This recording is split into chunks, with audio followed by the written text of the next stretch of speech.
सम्मान अभिनंदन करें। आग लग गई यार।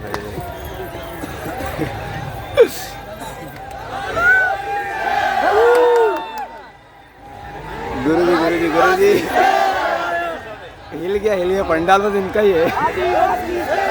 जय जवान दोस्तों, जय जवान। जय जवान। आशा करूंगा कि आप आसपास में जो जहां तक मेरी आवाज जा रही है, वे बाहर साथी नाच रहे हैं, वे भी पंडाल में आ जाए। आप लोग जो इधर उधर सुन रहे हैं, वो जो बाजे बज रहे हैं उनको भी थोड़ा रुकवाएंगे तो अच्छा होगा। मेरा गला वैसे बैठा हुआ है। कल सूरत महुआ में कार्यक्रम था, वहां पर भी अभी जो पंडाल में जितने लोग हैं उससे ज्यादा लोग थे, और वहां भी पौन घंटा बोल के आया हूं मैं। तो मैं कुछ जरूरी बातें आपके बीच में शेयर करना चाहता हूं, तो आप ध्यान पूर्वक सुनेंगे तो अच्छा होगा। दोस्तों, अभी हमने पूरे देश भर से आए हुए हमारे समाज के एक्टिविस्ट को सुना, और आप लोगों ने मेरे मंच पर आने पर आप लोगों ने इतना उत्साह मुझे भी दिया और आप में भी है। उसके पीछे आप क्या समझते हैं वो मुझे नहीं पता, लेकिन मैं ये समझता हूं कि मैं हमेशा सच किसी भी सूरत में पूरी ताकत के साथ में बोलने की हिम्मत करता हूं। यह मेरी ताकत है, और ये मेरी आदत एक शिक्षक होने के नाते है। शिक्षक वह होता है जो सच बोलता है, और यदि शिक्षक होने के नाते मैंने मेरे समाज की आवश्यकताओं, मेरे समाज की समस्याओं पर नहीं बोला तो मैं भी किसी काम का नहीं हूं। अभी हम लोगों ने बहुत सारी समस्याएं सुनी, तो हर बार चूंकि मैं एक बात बोलता हूं कि समस्या तो हम बार बार बोलते रहते हैं, समाधान क्या?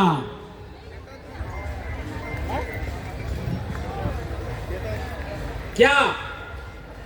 तो कई लोग ऐसा मानते हैं कि भंवरलाल जी का समस्या समाधान का एक ही आइडिया है, और वह है पॉलिटिक्स।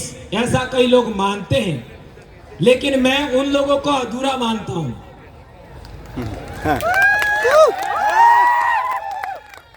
अधूरा मानता हूं।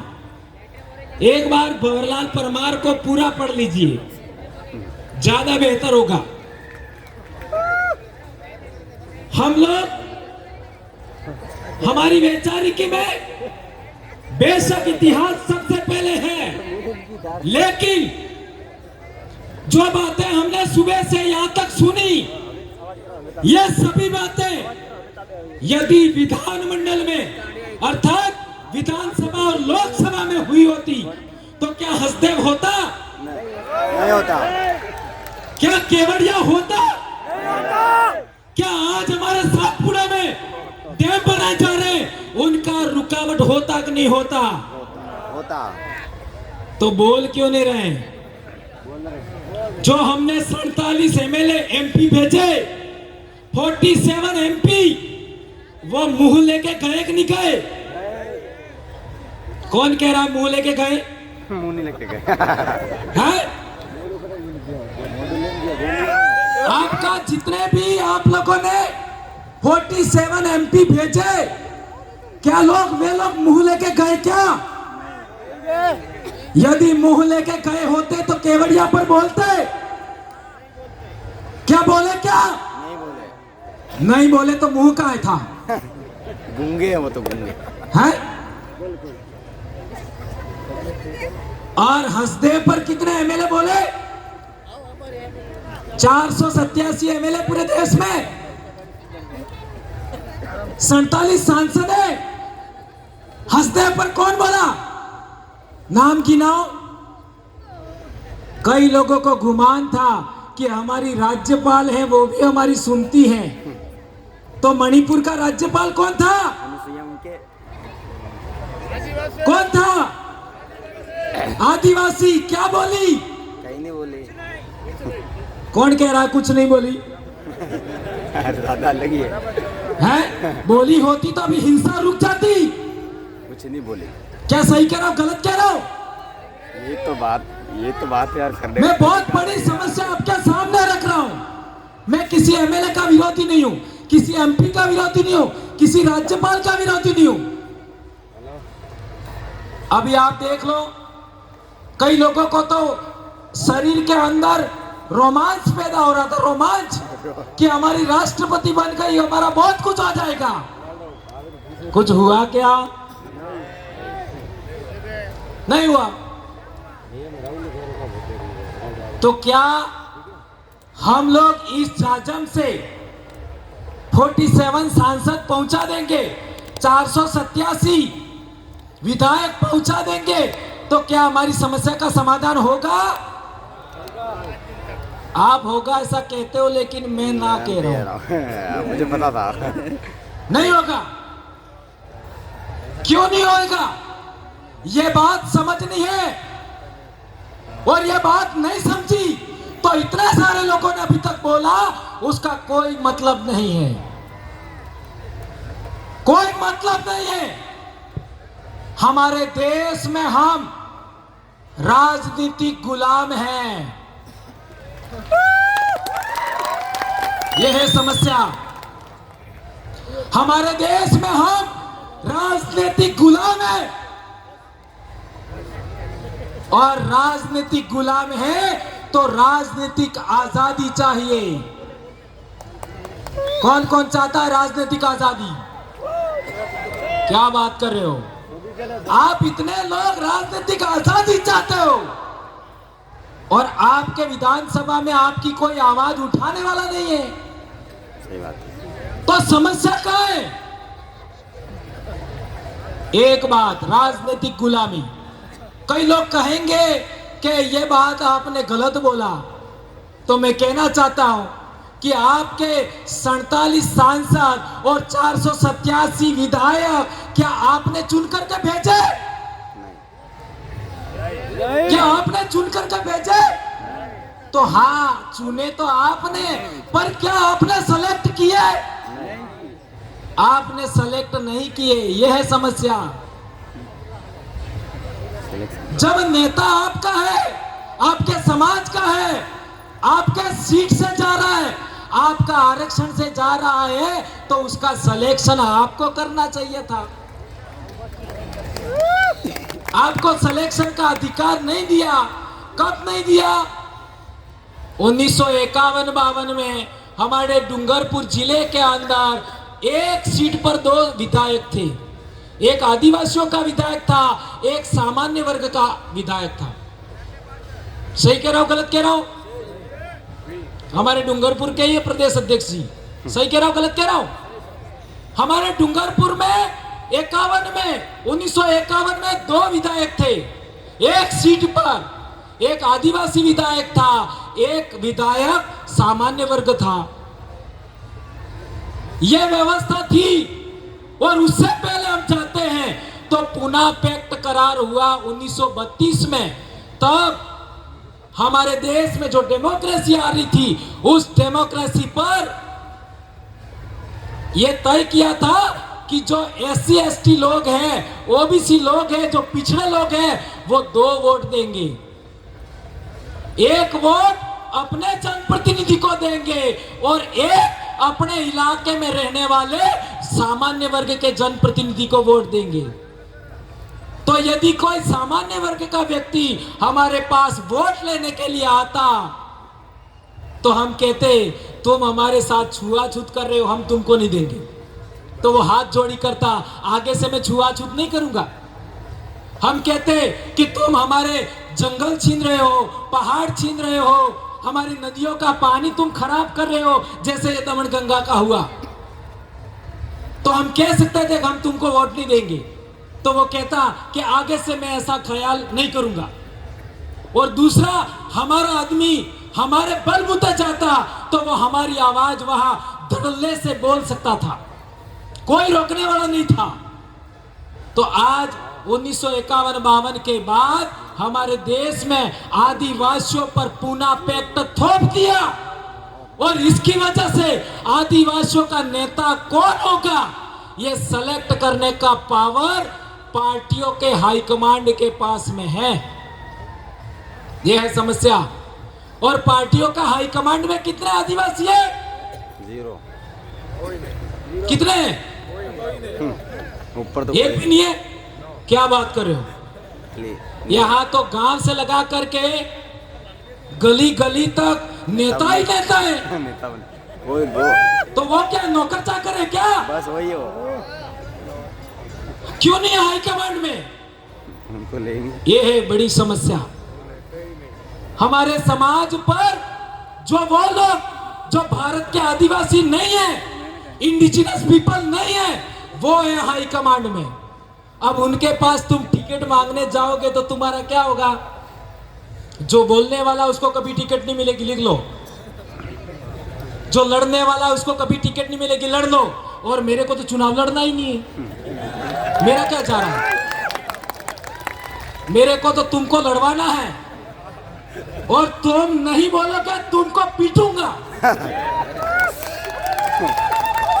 हमारे 3 लोग बोले, यदि वो मैं चाहता हूं या फिर हमारा समाज चाहता है या हमारे इलाके का कार्यकर्ता चाहते वैसा नहीं बोलेंगे, इनको यही पीट डालेंगे हम। तो वो बोले, आपके वाले वो कब बोलेंगे? पीट नहीं सकते। कब बोलेंगे? ये है बड़ी समस्या। धन्यवाद। ये मैं कहना चाहता हूं कि जो लोग, जिन लोगों को बोलना चाहिए वो गूंगे हैं, जिनको सुनना चाहिए वो गूंगे बहरे हैं। और जी जी धन्यवाद, बहुत अच्छी बात है। और मैं एक बात कहना चाहता हूँ, 4.5 साल तक तो हम लोग क्या करते हैं, समाज का जन जागरण करते हैं कि हमारा ये होना चाहिए, हमारा वो होना चाहिए, और अंतिम 6 महीने में हम लोग गांधी जी के 3 बंदर बन जाते हैं। नहीं सुनूंगा, नहीं बोलूंगा और नहीं देखूंगा। बनते कि नहीं बनते? खुला मैदान छोड़ देते हैं। तो हंसते उजाड़ा गया वो कानून कहाँ बना? कहाँ बना? संसद और विधानसभा में बना। संसद में बना, और संसद में तुम्हारी आवाज उठ ही नहीं रही है।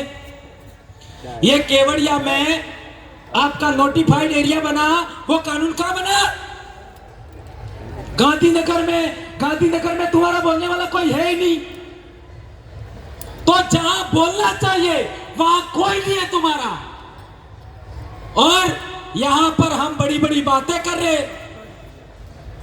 तो इस समस्या का समाधान करना या ना करना, 70 साल से हमें क्या करना चाहिए, क्या नहीं करना चाहिए, ये भ्रम ही दूर नहीं किया हमने।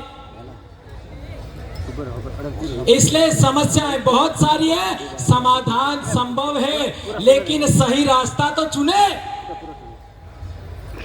सही रास्ता ही नहीं पकड़ा अभी तक। जब सही रास्ता नहीं पकड़ा तो समाधान कैसे होगा? कई लोग पहले मेरे को कहते थे कि भंवर जी को भी चुनाव लड़ना है, इसलिए वो ऐसा बोलते। मेरे को हर बार बोलना पड़ता है, मैं कभी नहीं लड़ूंगा। मैं एक शिक्षक हूं, और शिक्षक का जो धर्म होता है वो शिक्षक करेगा। भारत देश के अंदर 47 विश्वविद्यालय थे भारत में, पूरी दुनिया के लोग पढ़ने के लिए आते थे। आज हालात क्या है शिक्षा का? भारत देश में अंदर इकोनॉमी 37% थी ईस्वी सन के आसपास, आज 6-7 पर दौड़ रही है। हमारा हुक्मरान हमको मारने के लिए बैठा है, और हम तलवे चाट रहे हैं हुक्मरान के।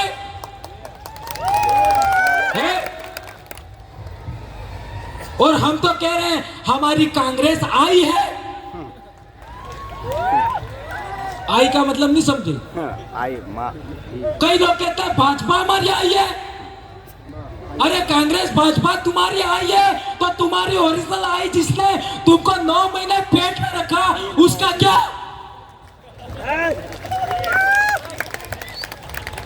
और मैं भंवरलाल परमार, मेरी माँ ने मेरे को पैदा किया तो मेरी माँ को भी किसी माँ ने पैदा किया, मेरी माँ की माँ को भी किसी ने पैदा किया। लाखों पीढ़ियों की माँओं को इस भारत भूमि ने पेट भरने के लिए अन्न दिया, पानी दिया, हवा दिया, जलवायु अच्छा दिया, मकान दिया। उन लाखों माँओं के लिए क्या तुम्हारी वो माँ बन गई राजनीतिक पार्टियां? तो लाखों माएं जिन्होंने इस भारत भूमि पर पैदा होकर के तुम्हारे डीएनए को यहां तक लाई है, उनका क्या? इसलिए मैं आदिवासी डीएनए के अलावा किसी दूसरे की बात नहीं मानता। और मैं सिद्ध करना चाहता हूं, चैलेंज है मेरा खुला कि आदिवासियों से बेहतर भारत में कोई पैदा हुआ है तो मेरे से बहस करो। आ जाओ, आ जाओ। भारत देश के अंदर आदिवासियों से कोई बेहतर आदमी पैदा हुआ है, कोई बेहतर महिला पैदा हुई है, मेरे से बहस कर लीजिए। चलो, मैं चैलेंज करता हूं, कोई पैदा नहीं हुआ, आदिवासी से बेहतर कोई नहीं है। इसलिए गैर आदिवासियों की तरफदारी बंद करो, गैर आदिवासियों के दाखले देने बंद करो। आदिवासी अहिंसक कौम है, आदिवासी हिंसक कौम नहीं है। और अहिंसक कौम है, शांतिपूर्ण अस्तित्व को मानता है, लोकतांत्रिक व्यवस्था को मानता है, गणतांत्रिक सामुदायिक व्यवस्था को मानता है। इसलिए रजवाड़े काल में समतल जमीन हमसे छीन गई, हम जंगल पहाड़ों में आना पड़ा। सोचो, रजवाड़ों के काल में समतल जमीन छीन लिया, शक्ति के बलबूते पर, सत्ता के बलबूते पर, और हम पहाड़ों में आ गए, जंगल में आ गए। और 75 साल के लोकतंत्र में अब पहाड़ छीन रहे हैं, जंगल छीन रहे हैं। कहां जाए? अब कहां जाए? मंगल ग्रह पर जाए क्या? और कई हमारे भगत लोग तो सोचते हैं इस जिंदगी में तो कुछ नहीं हुआ साला, मरने के बाद जो जिंदगी है स्वर्ग वाली वो ठीक रहेगी। यानी कुछ भी हो गया चलो चलेगा, लेकिन स्वर्ग मिल जाए। और मैं हमारे इलाके में बोलता हूं, ऐसे जो भगत अंध भक्त लोग हैं ना, जिनका दिमाग का कचरा हो गया है, वो क्या सोचते हैं, मेरी पत्नी नहीं जाए तो भी चलेगा लेकिन मैं स्वर्ग में जाना चाहता। अरे तुम्हारा स्वर्ग यही है। आदिवासियों को पानी बहता है उसको स्वर्ग लगता है, आदिवासियों को, आदिवासियों को जंगल स्वर्ग जैसा लगता है, आदिवासियों को पहाड़ स्वर्ग जैसे लगते हैं। और आदिवासियों के बीच में रह करके जो जिंदगी है वो कहीं पर भी नहीं है। सही है, कहीं पर भी नहीं। और इसलिए मैंने फैसला किया कि मैं कल मर जाऊं तो भी चिंता नहीं है, सच जरूर बोलूंगा। आज नौकरी छीन जाए कोई चिंता नहीं, सच जरूर बोलूंगा। अब मेरा सवाल है कि सोशल मीडिया के माध्यम से बाद में भी लोग सुनेंगे, आज आप भी सुन रहे हो और लोग दूसरे सुनेंगे।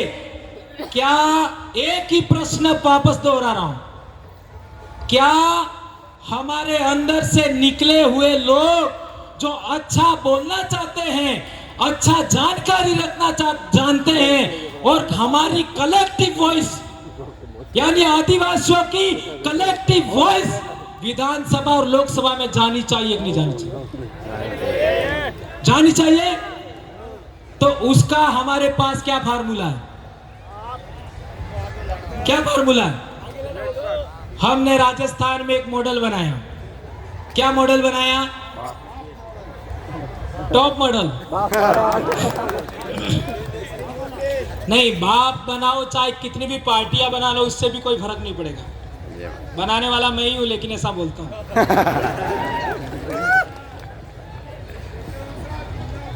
50 संगठन बना लो, 50 पार्टियां बना लो, कोई फर्क नहीं पड़ेगा। जाओ लिख लो, मैं कह रहा हूं। ये मैं आ गया इस शब्द, इसको गलत वे मत लेना। कोई फर्क नहीं पड़ेगा, कितनी भी पार्टियां बना लो, कितने भी संगठन बना लो, कोई फर्क नहीं पड़ेगा। पब्लिक के हाथ में नेता की कमान देनी पड़ेगी। अभी हमारे लोकसभा का चुनाव आ रहा है, हमारे इलाके में बांसवाड़ा का रेफरेंस देख लूं तो बांसवाड़ा में लोकसभा का हमारा कौन चुनाव लड़ेगा, तो 728 लोग वोट देंगे। जो जीता वो चुनाव लड़ेगा। 728। हाँ, तीन बड़े शहर हैं, बांसवाड़ा, डूंगरपुर और सागवाड़ा। वहां से 10-10 लोग, और बाकी लोग है वो हर एक पंचायत से एक आदमी वोट देगा। बराबर? तो क्या होगा, जो आदमी वहां जाएगा वो इन सभी का कलेक्टिव वॉइस होगा।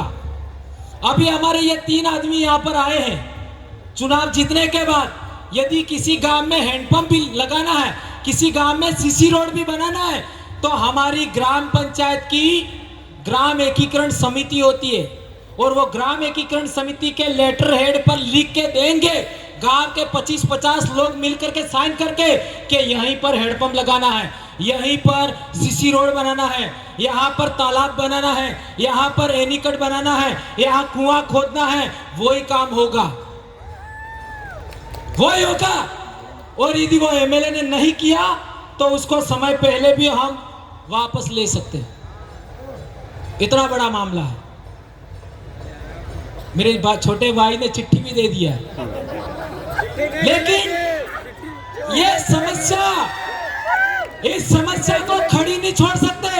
10 मिनट इस और। समस्या का समाधान करना पड़ेगा, और ये समाधान का हम लोगों ने जो फार्मूला बनाया है, वो फार्मूला पूरे देश के आदिवासियों में जाना चाहिए। अभी हमारा संगठन 6 राज्यों में पहुंच चुका है। अभी आंध्र प्रदेश के जो पदाधिकारी बनाए वो रिटायर्ड आईएएस हैं। रिटायर्ड आईएएस पिछले चुनाव गुजरात में हुआ, वही पर्यवेक्षक थे गुजरात में, आंध्र प्रदेश से रिटायर्ड आईएएस हैं। उनको जिम्मेदारी दिया है, और हम पूरे देश में संगठन को पहुंचाएंगे, तब तक छोड़ेंगे नहीं। और जो नहीं बोल रहे वहां जाकर के उन सब का इलाज करेंगे, नहीं करवाएंगे आपके हाथ से ही। ठीक है मेरे भाइयों, इसलिए मेरी बहन भी आ गई, कुछ गलत बोल दिया हो तो माफी चाहूंगा। 5 मिनट और। प्रोटोकॉल को फॉलो करना पड़ेगा।